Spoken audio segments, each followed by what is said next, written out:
everyone, and welcome back to Agri-Rhona for week 2 of my Arkansas vlogs. Here we are, another week down. This will be going out a little bit late, so I do apologise, but weeks 2 and 3 have been very busy, very intense, lots of farm trips. We had an overnight stay as well, and one thing's run into another, so I've been a bit held up in doing my final reflections and things, and making the final video. But here it is finally, and I hope you guys enjoy. I'm going to be doing my reflections at the end of this video for what happened this week. So without further ado, we will jump in and have a look at some of the stuff we got up to this week in Arkansas.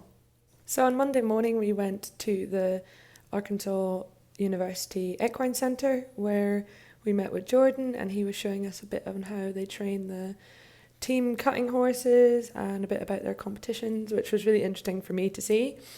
They also showed us a little bit of roping and how they practice. And we all had a go, and I'll not include the video because it was very embarrassing.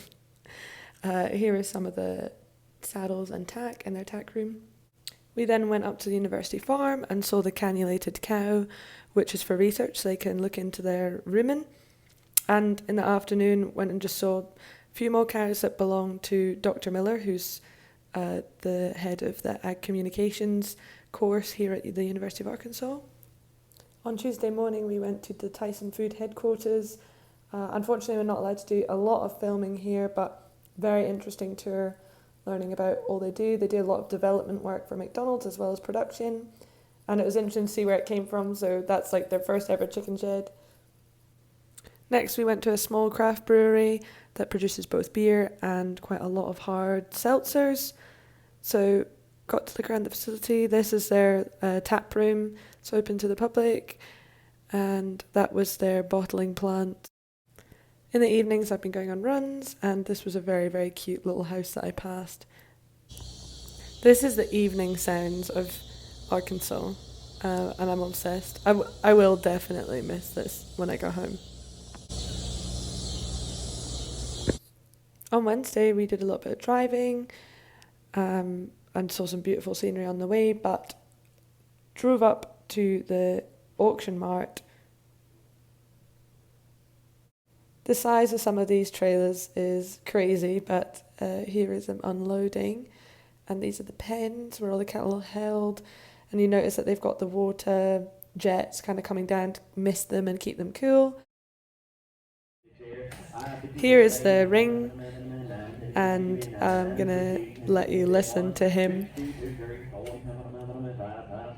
43 to be 3 about 4 4 here 44 here 4 here 4 there 39 40 241 41 about 2 2 about $43 5 here 6 here 7 turn 48 bills 8 about 2 47 sales 45x 46x. The thing that was amazing to see is that after they're sold, they come through the back and the cowboys pen them. So it's not people walking around like at home. They ride around and move the cattle. And it is really efficient and lovely to watch these men and horses work together. We then went to Eureka Springs, which is kind of a more touristy town, and had a look around all the shops, which was really fun. I really loved this shop because I do have a soft spot for taxidermy. And we then went and had a look out over this, I think it's called the White River, and just some gorgeous scenery. The last stop of the day was a quarter horse farm with Kelsey, and I finally got my horsey fix. Here's me riding one of hers, which was great fun.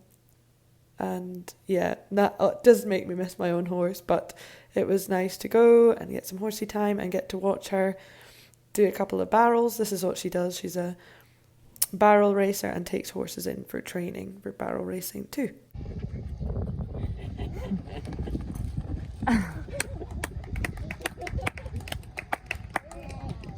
Thursday we got a tour of the Walmart home office and also of the Walton Museum, all about where Walmart came from, and I'll discuss it a little bit more in my reflections, but this was a very, very good tour.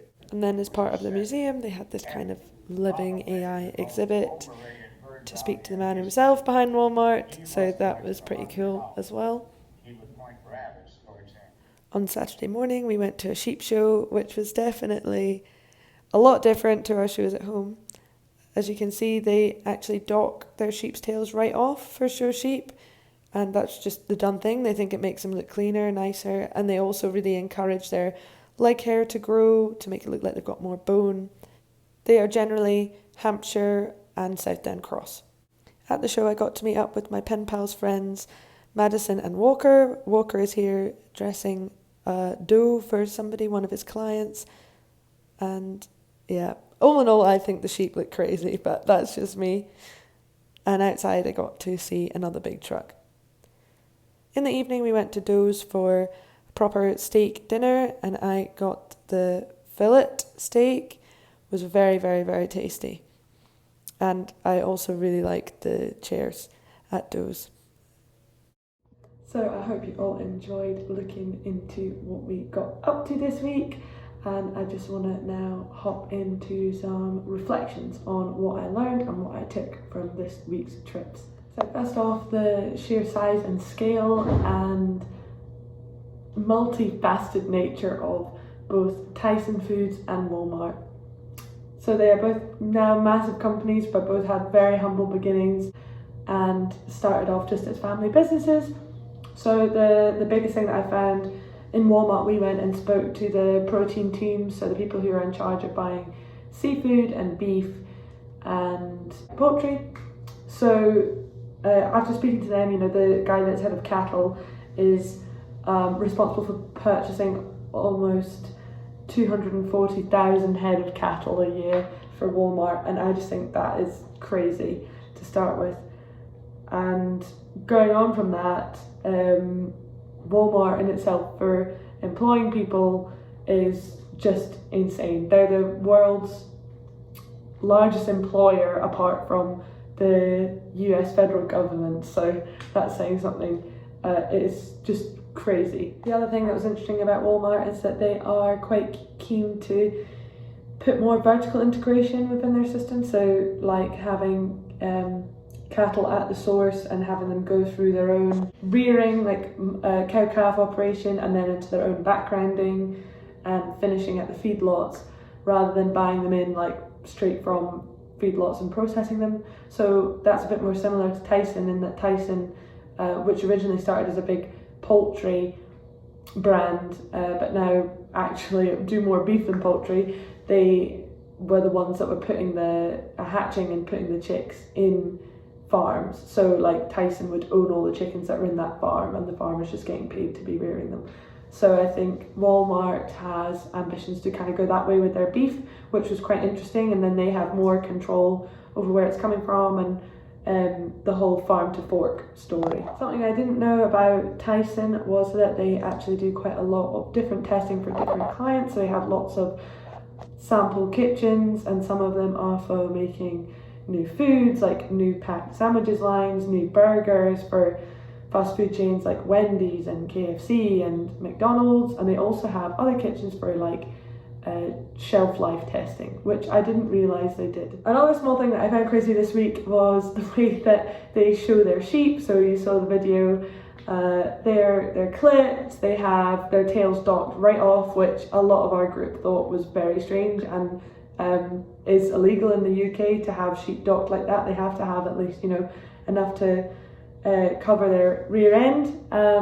So yeah, very, very different to showing at home, but still good to see. But they're all, they're kind of Hampshire, South Down Cross type sheep. There's not many breeds other than that are showing. So that wraps up my week 2 vlog. So thank you very much for watching. My week 3 vlog will be out very soon because I've kind of got a bit backed up. The 2 weeks in the middle of our 4-week trip have been very busy back to back, farm tours, visits, etc. So it's been quite difficult to get these little bits of reflection filmed and edited and all put together. So week 3 will not be very far behind when this vlog actually comes out. But yeah, thank you for staying tuned and listening, and I hope you enjoyed. Okay, catch you next time. Bye.